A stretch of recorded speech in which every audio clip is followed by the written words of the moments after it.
So, first things first, and this is something most everybody has seen by now because it was like the other day.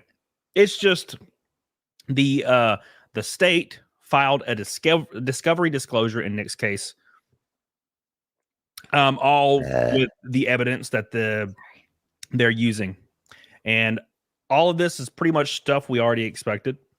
But interesting enough, and this is something that's kind of weird because I felt like a lot of people said that this was not a thing, was using videos as evidence, like YouTube videos. And I think to myself, why not? Like, why not? Like, you know what I'm saying? Yeah. So, yeah, why wouldn't you be able to, especially if they say stuff? Why would it not be admissible in court? Right. And it says the following matters related to the above named case are hereby disclosed to the defendant or defense counsel. And this is just normal stuff. Police reports, defendant's driver's license, defendant's criminal history, defendant's statement, confession, admission, victim witness statement, interview, a transcript, blah, blah, blah, search warrant, blah, blah, blah. And this is the interesting stuff because it says YouTube videos right here. Okay. Yeah, that makes sense. YouTube videos right here. It's freaking wild. It's freaking wild. And photographs, everything. This is all normal stuff, but the YouTube videos is the most interesting part of it. And it would really suck to be the person involved, like to be the person responsible. It's like, hey man, we got a whole year's worth of videos that we want you to skim through. They're all 4 to 8 hours long. Some paralegal is spending some real time. Also, on top of that, imagine the hourly rate for that. Holy crap. Yeah, I would. I quit. I'd be like, you know what? I'm not going to be the guy that goes through the tapes. It's like when you watch old crime shows and there was the new detective and the new detective did not get along with the captain. So the captain would just make the new detective watch the VHS like footage over and over and like take notes, and they never got to prove themselves in the field until they go out and do it themselves. Yeah. You know what I'm saying? Just like Dexter when his sister got made a lieutenant, or not a lieutenant, detective, and then LaGuardia just made her stay in the damn room looking at freaking VHS tapes the whole time. It was hilarious. But anyways, so get back in the window here. So that was like the big thing was just the fact that the YouTube videos are on there, and how that's being admissible as like discovery is pretty interesting. And then that then all of a sudden, so what I was watching on Twitter was people were like, "Oh, Nick's trying to snake Ethan Ralph," and I think snake means to not show up to a show. Oh, okay. So by the way, Nick has snaked me dozens of times. He snakes my ass all the time, or he used to snake my ass. Snaked me. Every time Nick was supposed to show up, and he snaked my ass. Oh, welcome. Shit. Hi, guys. What's up? Seeing you in like nice quality is so much better than what I'm trying to watch here. It's just like old times. Yeah, Ralph's internet was a disaster. Yeah, dude. God. And boy, people are giving him hell about it, and they're like, of course, accusing him of everything. And I'm like, I don't care, man. Like, I have no idea. I just know that it was fucking hard to communicate because, every 2 seconds, the fucking stream would stutter. And that was on our end too.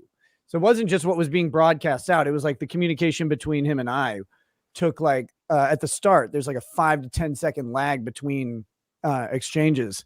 Later in the show, it picks up and cleaned up a bit, but man, it was fucked. Yeah. And then I saw Colonel Kurtz was going after him pretty hard, and there was a Twitter exchange, and I'm like, oh, Jesus. Oh, God.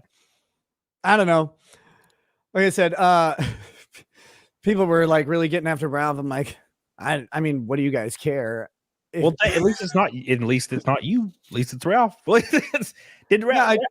When he says he wasn't on anything, I don't care. Like, I don't care if he was or wasn't. I don't have any reason to believe or disbelieve him. It literally doesn't matter to me if he was. But some people get really invested in this stuff, and it's like, well, what do you care if he is?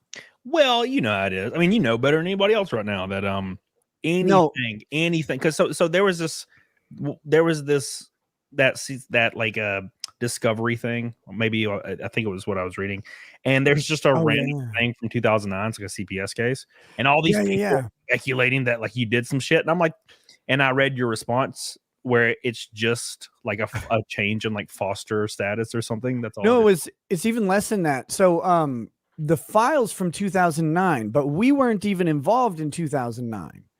Our involvement was in let's see, it would have been trying to think. Oh, late 2010, mid to late 2010 through 2011 or the beginning of 2011, because we were foster parents for these boys, 2 boys out here. And then Lady Rackets and I were going to so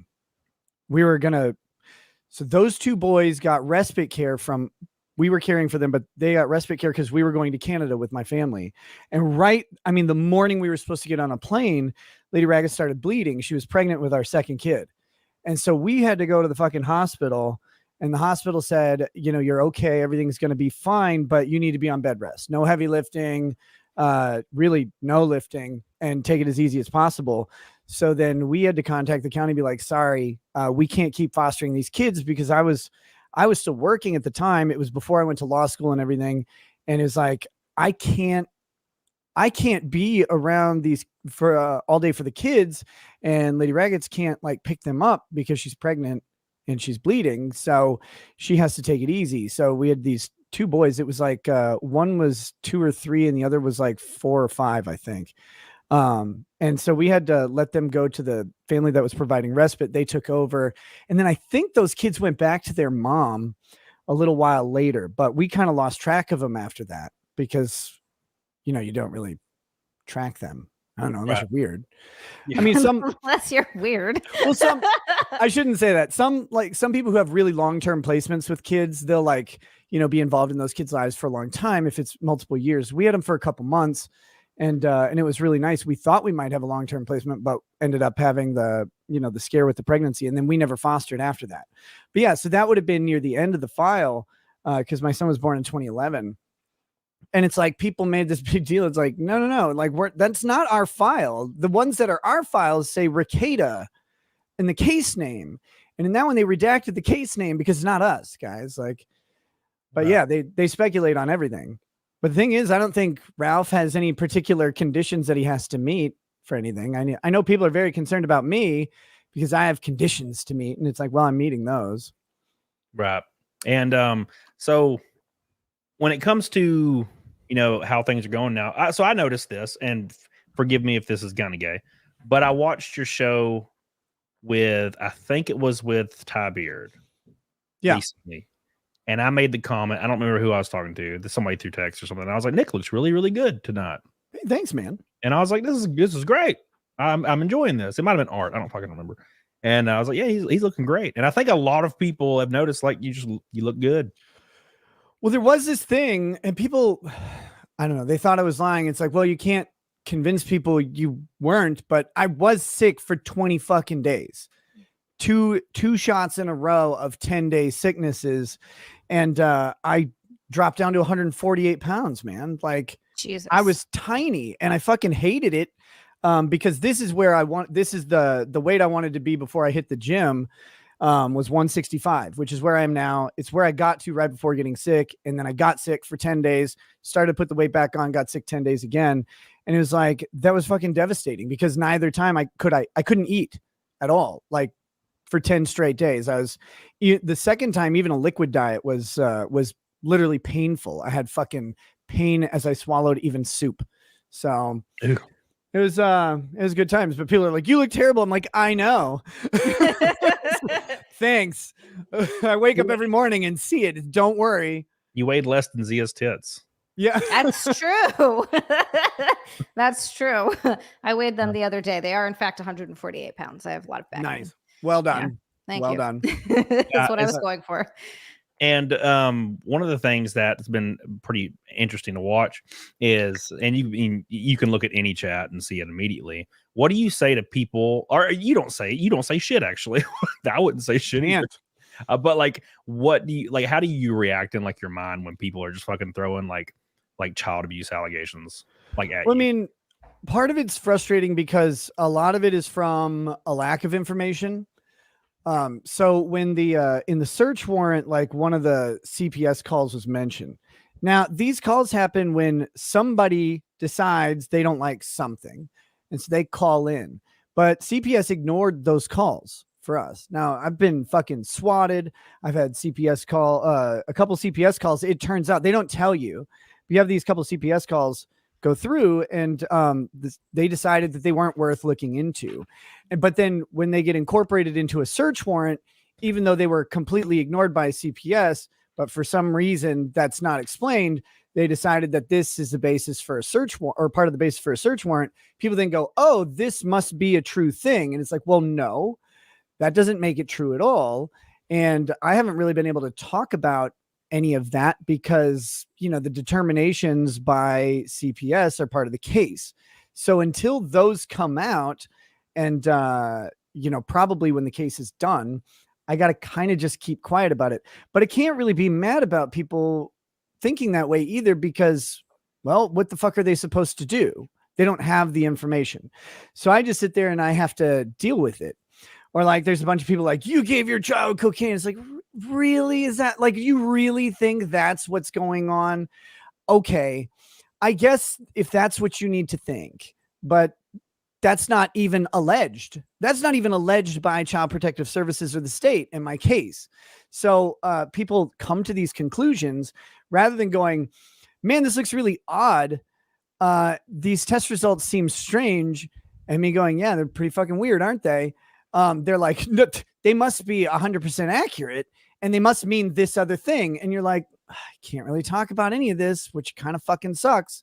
Cause, you know, that's the way these cases go. You don't want to say anything at all because if you say something, you know, they'll try and use it against you in some weird way. And it's like, well, I don't know. I know what didn't happen. I know for a fact what didn't happen. So I kind of know that like a lot of the narrative out there around some of these things is just completely, it's fiction. But again, people have only the information that they get. So you just have to kind of suck it up and deal with it while the government's like staring you down the barrel of the fucking Liberty gun.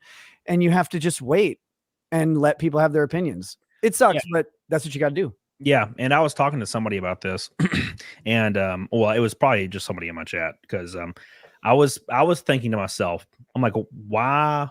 Like, because you know, a lot of things are starting to line up, and I'm like, why would a local government do this? And then somebody in the chat with one statement made a lot of sense. They were like, to get the W, bro, and I'm like, oh wow, that's that stupid chat makes so much sense, just to get the W, bro.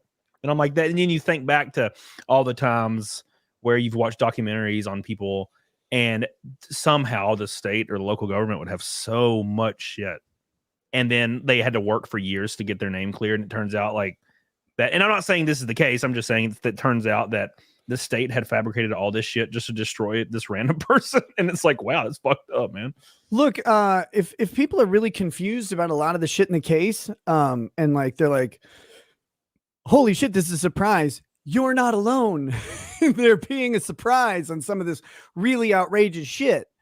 But, you know, like the process of going after that stuff and going after that, first of all, the process of getting that information is a whole fucking story. And then the process of going after and trying to correct what has to be erroneous is like, you can't just be like, nuh-uh. Some people are like, well, why don't you just bring clean drug tests to the government and get your kids back? It's like, oh, you think I don't have a fucking litany of clean drug tests to give into the government? They just don't give you your kids back. It doesn't work that way. It'd be amazing if it did, but there's a lot of people that could get clean drug tests and just hand them over, but they wouldn't be clean. Luckily for me, I'm clean. That was easy as fuck. So it's like having the clean drug tests is great, but you can't just give them to the government and have them say, oh, sorry. They don't do that. They come up with a story, just like everybody in the chat has a story and they have to fill in the pieces. And your story is not the one that they've come up with. I promise you, no matter who you are in the world, when the government comes up with a story about you, whatever they come up with is not right. Even if yours might be worse, but theirs is incorrect because only you have all the details. Well, you don't just get to tell them, well, let me tell you the details and then you'll change your mind, because they've made up their mind on their story. And they don't care what facts you have because now confirmation bias is at play. That's why the court system exists. I have to wait for the court's timeline to fight against all this shit. And that's why there are rules and processes to do all of this. But, the internet isn't a place to wait for answers. The internet is a place where we go, I want to know now. I want to know because the story, right? It's salacious. It's exciting. It's fucking insane. And I'm sitting here going, God, I'm hearing the story and it sounds way more interesting than my life. And it's horrifying, but it's like, I know that's not actually the truth, but yeah, I have to tell the story somewhere else. It really fucking sucks. Cause I like telling stories all the time. Yeah. What is what does the process look like to get your kids back? If you can talk about that, like, what does that actual process look like? Yeah, well, there's a couple things that have happened. I talked about this a little bit on Ralph's show, but I don't know how well you'll be able to hear because of the connection issues. But what happened initially is called an emergency placement. So they raided my house and allegedly pulled some substance out of it that they deemed to be illegal. I'll say allegedly because we don't actually have any admissible testing yet. They do field tests on substances to find out what they might be. And then they take those and send them off to, in Minnesota, it's the Bureau of Criminal Apprehension Laboratory to confirm whatever substance there is and to get official measurements. That hasn't happened yet. So right now they allegedly pulled an illegal substance out of my house. And there's a statute that says if children are present in a home with an illegal substance, then the presumption is that the children are in danger. And this merits an emergency placement. So the kids get placed with family, if possible. We have lots of close families, so the kids are with family, thank goodness. But that happened on the 23rd. What happens next is you get a child in need of protective services trial. It's like a very accelerated thing. And that's where the state has to make a case that the children are in need of ongoing protective services or not. And then you get to make your case against the state that says, like, you presumably, like, I guess some parents could decide that their kids needed it, but presumably you would say my kids don't need protective services. And then you go to court and have a trial on that with witnesses and evidence and all of that stuff. We haven't had that yet. That's coming up in the future. And in the meanwhile, you have everything else going on where you have, during the meantime, you have sort of a plan to have visits, and they call it, Minnesota has a presumptive reunification plan where they want to put your kids back with the family. And I put that in air quotes because, well, child protective workers don't always want to do that, even when they say they do, and they sometimes act contrary to that. That process is weird because it happens parallel in court and out of court. So out of court, you do a whole bunch of shit. Like we drug test randomly all the time. Whenever they ask, you go in for a drug test, and all of our drug tests are clean, very, like it's not hard, and no drugs, no alcohol either. So anybody who has any suspicions about me secretly drinking, guys, I got a month of clean fucking tests ever since they started asking for them. And that's something that's required is like clean, just test until like a hearing or something. How does that work? It can be. Anytime there's a substance involved in Minnesota, it doesn't matter what the substance is or what the involvement is. If there is a substance, they default to abstinence as a requirement, complete abstinence of any substances. So they have that going on. And then you have scheduled visits and supervised visits. And then you work towards like a safety plan and all of this stuff. So that's your parallel planning that's going on with the government, along with your case, which is entirely separate. So you have to do this weird straddle where in your case, you have to posture as, the government has no right to my children. I have the rights to my children. They've infringed on my rights. Whereas with the case plan, you have to comply with what they want you to do if you want to see your kids. And they try to use this against people. They try to get people to make statements or to gather evidence against them in the process of complying with getting their kids back. They're like, oh, well, you just got to tell us about all your stuff. And the really kind of nefarious thing about it is kind of like how they had before they had no fault divorce, right? You had to have a reason to get divorced. Yeah. Well, what people would do is they just lie. They just say they were having an affair, right? When they just wanted a divorce from someone, and they'd lie to create the reason. Well, you have tons of parents who will admit to doing illegal things just to get their kids back. And then those admissions get used against them in criminal court. And basically, you know, a lot of times it doesn't end up in prison. So they're perfectly happy to make an admission that'll then get their kids back, but then they'll get a felony charge or whatever and end up on probation. But if you're trying to actually defend yourself, it makes it very difficult because the government decides that you're one thing. And if you want to tell them no, they go, well, no, we've decided that. And until you admit to us that you are what we think, then you don't get your kids back. But you're not getting your kids back on that timetable anyways. It's kind of really fucking deceptive.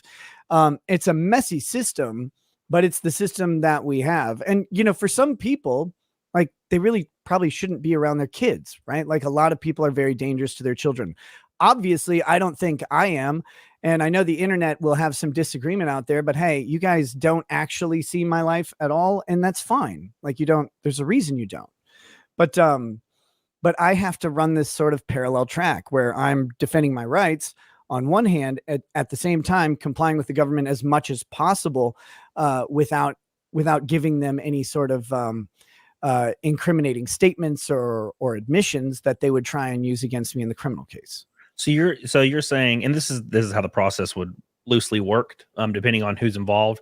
But you're saying that kids will be utilized in a way to pressure parents into admitting to stuff that may not be true, just to kind of, it's like a plea kind of deal, like get their kids back, move on. People lie to make plea deals all the time. Right. People admit to crimes that they don't believe they're guilty of all the time. And I'm not saying specifically that the state has that intention, but the system is set up in such a way that those pressure levers are applied to people in that way. And that is a mess. And severing the two cases is really, really difficult because the government agency that's prosecuting you is the same government agency that's in charge of the child protective case. And in our case, it's even the same attorney on both of them. So it's like, you want us to say things over here that you would use over here. And some people would be tempted to just say it. But, you know, you have a Fifth Amendment right for a whole lot of reasons. But the other thing is they want you to tell their story, their version of your story. They don't really care what your version is because you can tell them, you can even show them evidence, piles and piles of evidence that you are not the thing that they say you are. And yet still they'll just be like, nuh-uh. And Right. we go, it must be this. It must be this. And so eventually you have to take them to court and they have to meet their burden of saying you are the thing that they say. But, you know, the real rub for the county is most of the people they deal with don't have the means to fight in these cases. And when they encounter people with the means to fight, it makes things really complicated for them. And well, I mean, I guess that's just too bad. Well, so what do you think's what would you foresee? Because I've asked so many people their personal opinion and they're not even involved. And I've given my opinion. I've asked Drex's opinion. What would be your best case scenarios, like end all be all when this is all over? Like, what would you see happen? Like, you're just best case scenario. Yeah. Well, obviously the best case scenario would be I have my kids back and I beat all the charges. Right. Yeah. I mean, as simple as that. Right. That's and it's not an outlandish possibility, really. The government has a tough case to make. I can't talk about why. Yeah. It's frustrating, but I can't talk about why. But it's not an open and shut case. In a lot of instances that could be there's a familiarity to the fact pattern for a lot of people, but there's some complications that, again, those things have to be brought up in a very specific manner. I can't talk about them here, but I'm sure you'll all get to read about them when the documents hit. So that's that. I don't know if that's going to happen. Like, I'm not trying to get my hopes up or anybody else's, but that would be the best case scenario. Right. Oh, and I have a fun question. Yeah, because you just said it. You said it was easy as hell to get clean. Yeah, to be clean is easy as hell. Well, good. There you go. There. Like, I saw somebody in chat and they're like, "How dare you say it's easy to be clean?" Like, oh my god, guys, do you know how easy it is to not like drink or do drugs? It's really, you're all doing it right now. Like, I don't know about that. A huge portion of the chat, you guys are not drinking or doing drugs. It's really easy. There's somebody that's wasting the chat right now. Yeah, there's definitely someone that's either on drugs or drinking. I don't know. For me, it wasn't easy. No, I know. To get sober. That's a joke. It's a joke. Yeah. But it is easy to not do drugs now, I guess. Oh yeah. Well, after the worst hangover of my damn life 2 days ago, I'm like, yeah, it's really easy to not drink right now. I almost died, man. July 4th was wild. But no, up until the government asked me to, I was able to drink, right? Like, we paid our bonds, so we had no conditions on the criminal case. And then the family case, they said, no drugs or alcohol. And it was like, up until then I could drink. And it was like, well, I mean, I guess that sucks. But then all you do, I mean, for us, all we did was we just took all the liquor and got it out of our house. Like, so I don't have any alcohol around. So then you just don't drink because you have to not drink. Like, that's just, I don't actually. Yeah, that makes sense. Like, yeah, I mean, my question was going to be, because, and I don't drink super often, but like every now and then I'll like pull out some cards to play some rummy or some spades at my table, and I got some Steely Dan playing, and I'm like, man, I really want to like drink some beer or some claw right now. Like, do you ever have those moments where you're just like, man, I'd love to fucking just sip? Dude, we've been having fires outside, like a little bonfire, and you're just sitting there by the fire looking at the sunset, and it's like, man, it would be cool to have a glass of bourbon, right? Like, it'd be nice. People get you say you don't drink that much. People get a distorted view because they're watching the show and you drink on the show. Yeah. From time to time. And just like me, people are like, well, he drinks all the time on his show. And it's like, yeah, but I'm not drinking the rest of the day. Like, the rest of the day isn't full of alcohol. And so then people are like, he's probably wasted 24/7. It's like, no, literally just on the show. But like, it's funny because you're right. People will do that with the snack stream is a good example. People are like, how do you eat like this and you're not fat? And I'm like, I don't eat like this all the time. This is one stream a week. And I have one bite of each thing. I'm not sitting there shoving fucking Twinkies in my face 24/7. I would. But it's it's wild. So of course it'd be nice. Like, the thing that made me mad was like, there are places around here that do like stupid Bloody Marys with like a fucking hamburger. Like, there's one that does a quarter smoked chicken or rotisserie chicken on the straw. So you got like a rotisserie chicken and then like a big fucking roll on there. And it's like, well, I really kind of want one of those. And I went in, I was like, do you do virgin Bloody Mary? they're like, no. Damn. No. Oh, why not? Like, please, like, just put tomato juice in ice and put a hamburger on top. Like, that's what I want. Can I try that? I'll still pay your $15. But no, they don't do it. It's just like, oh God, see, that sucks, because that would be fun to do. But other than that, like I said, when the state said no drinking, it was like, well, shoot, but okay. Like, who cares?